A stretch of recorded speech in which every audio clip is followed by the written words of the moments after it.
This video is about linear regression, the oldest, simplest, and most widely deployed algorithm in machine learning for predicting numbers like house prices, delivery times, or hospital stays.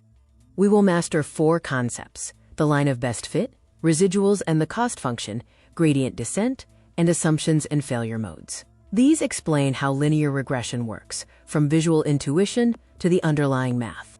The learning outcomes include explaining linear regression simply, describing the training loop, knowing when to use it, and building a bridge toward classification. Linear regression takes one or more numeric inputs or features and produces a single numeric output, which is a continuous prediction like a price, duration, or quantity. It does not output a category or probability. Linear regression powers real-world predictions such as house prices, patient length of stay in hospitals, delivery times for logistics, and ad revenue predictions. Our first concept is the line of best fit. This involves finding a straight line through a scatter plot that minimizes the total distance from every point to the line. These two numbers are learned from the data. Imagine placing a ruler on a scatter plot. The goal is to find the single position of the ruler, defined by its slope and intercept, that minimizes the total distance from all points. These two parameters, m and b, are what the model learns.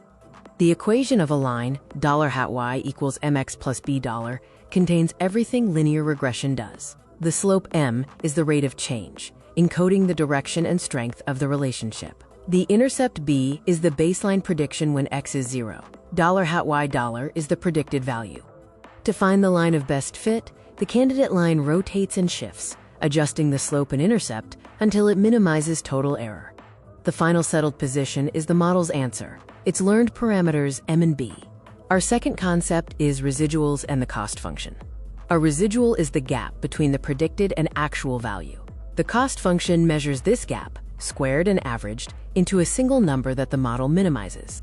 The residual is the vertical distance between the prediction and the actual observed value. Residuals can be positive, under prediction, or negative, over prediction. The goal is to make all residuals 0, though impossible in practice. Mean squared error, or MSE, is the cost function. It calculates the error by squaring each residual, summing all squared residuals, and then averaging across all examples. The lowest possible MSE determines the line of best fit. Squaring the residuals makes all errors positive, preventing cancellation of over and under predictions. It also heavily penalizes large errors, making the model sensitive to outliers. Finally, squaring creates a smooth, differentiable surface for optimization. Besides MSE, alternative error metrics include RMSE, MAE, and R-squared. Each metric offers different trade-offs regarding sensitivity to outliers, interpretability, and mathematical convenience for various modeling problems. On the regression line, each vertical line to a data point is a residual. The model's objective is to find the line position that minimizes the aggregate length of these vertical lines, weighted by their squared length. Our third concept is gradient descent. It is the optimization algorithm that finds the slope and intercept minimizing MSE by taking one small, calculated step at a time. Visualize the cost function as a 3D bowl. The lowest point is the optimal parameter combination. Gradient descent is like rolling a ball downhill until it reaches the bottom. Key components are the starting point, the gradient, and the learning rate. Gradient descent works in a loop. It computes the current MSE, then calculates the gradient, which indicates the steepest way down the cost surface. It steps opposite the gradient, and this repeats until convergence. This process adjusts the slope and intercept to reduce MSE. The learning rate is the most important hyperparameter, controlling the size of each step. If it's too large, the model overshoots the minimum and may diverge. If too small, convergence is guaranteed, but painfully slow. A just right rate leads to steady convergence. There are 3 main variants of gradient descent. Batch gradient descent uses the entire dataset for each step, offering stability but being slow. Stochastic gradient descent uses a single example per step, offering fast updates but noisy convergence. Mini batch gradient descent uses a small batch, balancing stability and speed, and is the practical default. Gradient descent is important beyond linear regression, as it is the foundation of neural network training. Backpropagation is simply gradient descent applied through layers, and learning rate tuning is a universal skill in applied deep learning. Simple linear regression uses one feature, resulting in a line, with the equation z equals m asterisk x plus b. Multiple linear regression uses two or more features, resulting in a plane or hyperplane, with the equation z equals m1x1 plus m2x2 plus b. With multiple features, the prediction surface becomes a flat plane or hyperplane. Two features form a plane in 3D space, where each feature's coefficient determines the tilt. Beyond 3D, the math extends to a hyperplane. Our fourth concept is assumptions and failure modes. Linear regression relies on four core assumptions. Violations can make predictions unreliable, which is critical to understand. The four core assumptions are linearity, independence, homoscedasticity, and normality of residuals. These assumptions are vital for the mathematical validity of predictions and confidence intervals. Assumption 1 is linearity. The relationship must be approximately linear. Violations, like curved patterns in residual plots, indicate underfitting and bias. Common violations include exponential growth and diminishing returns. Fixes involve transformations or changing the model class.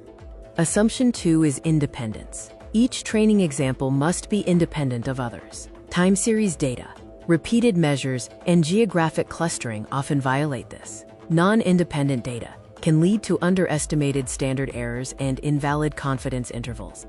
Assumption 3 is homoscedasticity, meaning the residual variance must be constant across all predicted values. Heteroscedasticity, where variance grows with the predicted value, is detected by a fan-shaped residual plot. This invalidates confidence intervals, although it does not bias prediction. Assumption 4 is the normality of residuals. Residuals should be approximately normally distributed. This is less critical for large datasets, but important for small samples and computing confidence intervals. Check this using a QQ plot. Points should fall on the diagonal line. Before reporting model results, check the assumptions using diagnostic plots. Linearity using residuals versus fitted values. Independence using residuals versus order or ACF plot. Homoscedasticity using a scale location plot, and normality using a QQ plot. Linear regression is a good fit when the target is continuous and the relationship is approximately linear. It is also good when interpretability or a fast baseline is needed. Avoid it if the target is a category or the relationship is highly nonlinear. Let's summarize the key concepts. Simple linear regression learns two parameters, slope and intercept. It relies on four core assumptions: linearity, independence, homoscedasticity, and normality of residuals. It uses gradient descent variants like batch, stochastic, and mini-batch, and measures error using MSE, RMSE, MAE, and R-squared. The training loop begins with initializing the parameters. Then, the model predicts outputs, evaluates the error using MSE, differentiates the cost function to find gradients, and updates the parameters using the gradients and learning rate. Linear regression predicts continuous numbers by minimizing residuals through gradient descent. It is vital to check the four core assumptions: linearity, independence, homoscedasticity, and normality of residuals. The principles of gradient descent are universal and apply to many models. Coming next, we will explore classification, where the output is a category, not a number. The training loop and gradient descent carry over, but the output layer and cost function change. Logistic regression is the bridge to classification.